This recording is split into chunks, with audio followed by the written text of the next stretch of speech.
성남도시개발공사에서 대장도 사업 관련 실무를 담당했던 고 김문기 처장의 유족이 유서를 공개했습니다.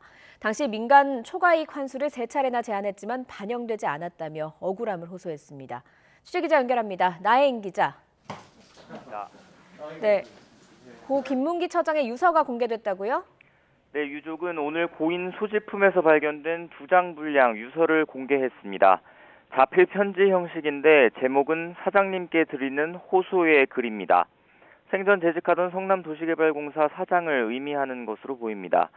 고인은 편지에서 여러 차례 억울함을 호소했습니다. 대장동 사업 당시 자신은 회사에서 정해준 기준을 넘어 초과이익 환수 조항 삽입을 3차례나 제안했지만 반영되지 않았다고 적었습니다. 당시 임원들의 의사결정 기준에 따라 최선을 다했는데 자신이 불법을 저지른 것처럼 여론몰이가 되고 검찰 조사도 그런 느낌이라고 토로했습니다. 초과이익 환수 조항이 반영되지 않은 과정이나 당시 임원들의 이름은 구체적으로 적지 않았습니다. 다만 고인은 대장동 일을 하면서 유동규 전 본부장이나 당시 사업자 심사에 함께 참여했던 정민용 변호사에게서 어떤 지시나 압력, 부당한 요구를 받은 적이 없다고 했습니다. 자신은 오히려 민간 사업자들에 맞서 성남도시개발공사의 이익을 대변하려고 노력했고 뇌물이나 특혜를 받은 적이 없다고 강조했습니다. 고인은 회사인 성남도시개발공사를 향한 원망도 여러 차례 강하게 드러냈습니다.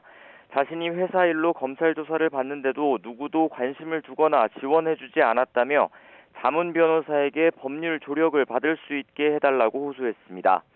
특히 2번째 검찰 조사를 받던 지난해 10월 7일 당시 하나은행 컨소시엄 관계자가 변호사들과 함께 참고인 조사를 받는 걸 보고 너무 자괴감이 들었다고 밝혔습니다. 네, 또 김 처장이 극단적인 선택을 하기 전 회사에서 징계 통보를 받은 것으로 알려졌는데 유족이 당시 징계 의결서도 공개했다고요? 네, 고인은 사망 당일 오전 공사에서 중징계 처분이 의결됐고 형사고발도 할 수 있다는 통보를 받았습니다. 지난해 9월 검찰 수사를 앞두고 퇴직자 신분인 정민용 변호사에게 대장동 사업자 평가 채점표 등 비공개 자료를 보여줬다는 이유였습니다. 통보 하루 전에 공사가 의결한 징계 요구서엔 고인이 보안에 세심한 주의를 기울여야 할 관리자인데도 자의적인 판단으로 정 변호사에게 자료를 열람하게 했다는 내용이 적혔습니다.